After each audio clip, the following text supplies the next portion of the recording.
Surprise, everybody! We've got a recoupling, and two boys headed out the door. This was a little bittersweet tonight. I was a little bit up in the air about who was going to pick, but when it actually came down to those final two picks, I was really torn over the choices.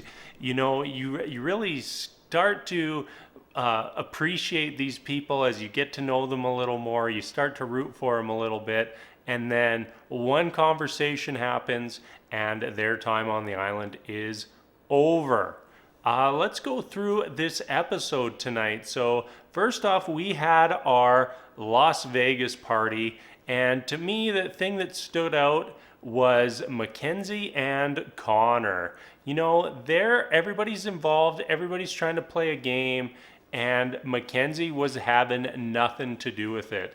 What is like? I don't know what Connor's supposed to do. Like, it's a pretty innocent thing when you think about it. Like, he gave Moira a peck, he kissed Justine and Rachel on the cheek, and Mackenzie was furious. It's just part of the game, and the game is designed to stir these kind of situations up. And if she is not mature enough, not grown up enough to understand it, I just don't see her having a successful relationship with anyone in this situation.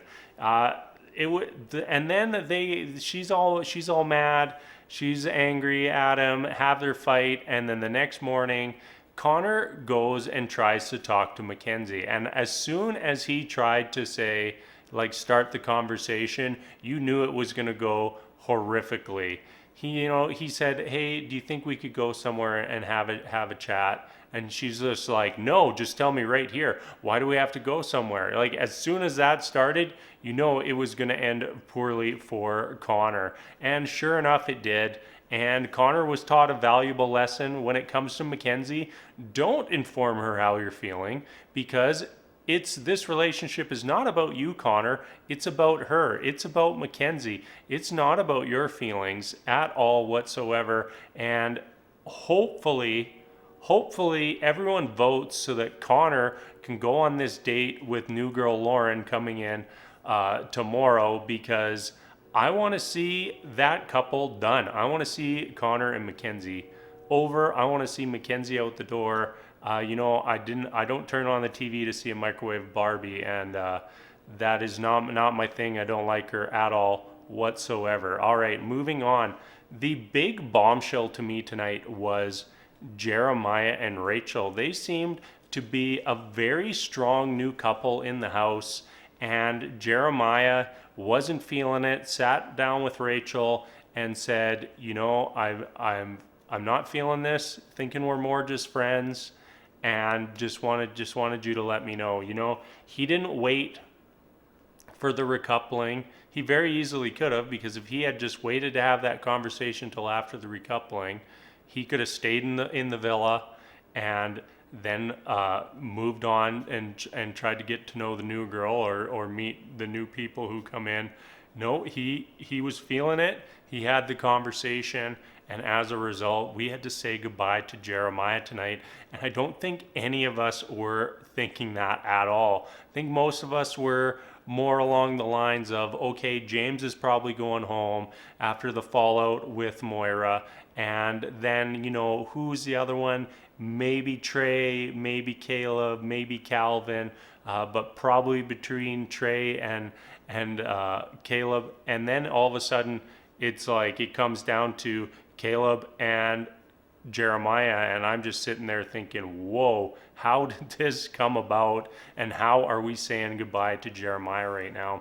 End of the day, he seemed like a very nice guy, seemed like he had very good intentions, but just couldn't find that connection. And on a show that's all about making those connections, that means you have to say goodbye.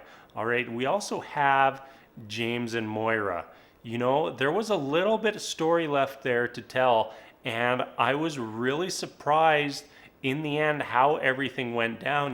We started the episode, Moira's getting to know Calvin. They seem to be hitting it off okay. And then Calvin said a line to me that was a major red flag, And he said to Moira, yeah, you're right at the top of my list. And I found that very interesting. It wasn't, you're the only person on my list. You're the only person that I want to get to know here.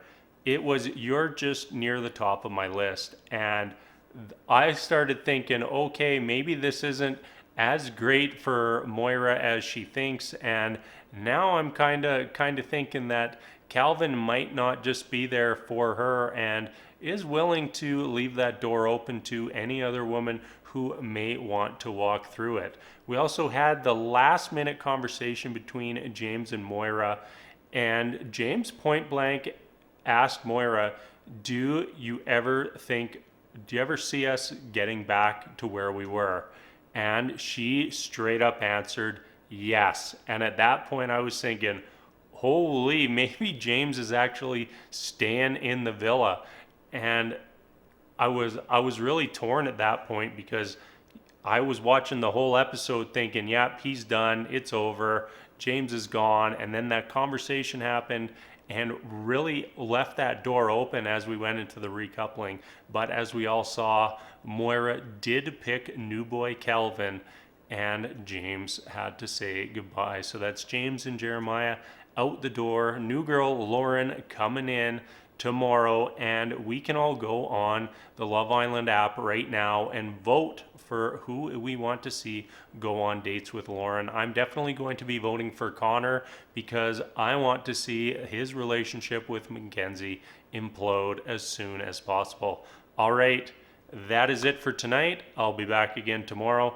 So until then, we will see you later.